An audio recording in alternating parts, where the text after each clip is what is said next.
আসসালামু আলাইকুম। বাংলা সাহিত্যের মডেল টেস্ট ২ নম্বর। চলুন শুরু করি। ১ নম্বর, কোন সাহিত্যকর্মের সান্ধ্য ভাষার প্রয়োগ আছে? চর্যাপদ। ২, চর্যাপদের টীকাকারের নাম কি? মুনি দত্ত। ৩, উল্লিখিতদের মধ্যে কে প্রাচীন যুগের কবি নন? রমণী পাদ। ৪, চর্যাপদে কোন ধর্মমতে কথা আছে? বৌদ্ধ ধর্ম। ৫, মৈমনসিংহ গীতিকার মহুয়া পালার রচয়িতা কে? দ্বিজ কানাই। ৬, লোক সাহিত্য সংগ্রহের অবদান রেখেছে দীনেশচন্দ্র সেন।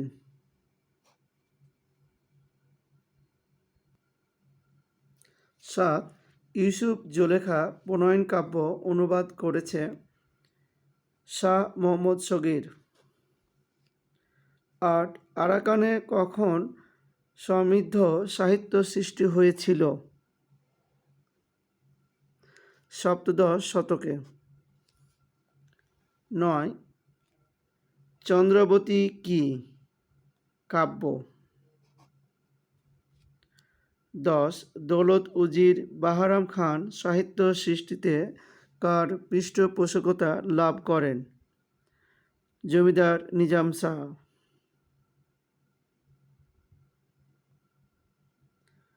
জমিদার নিজাম শাহ। ১১, কবি হাফিজকে বাংলাদেশ আমন্ত্রণ জানিয়েছিলেন কোন নৃপতি? গিয়াসউদ্দিন আজম শাহ। ১২, রসুল বিজয় কাব্যের রচয়িতা কে?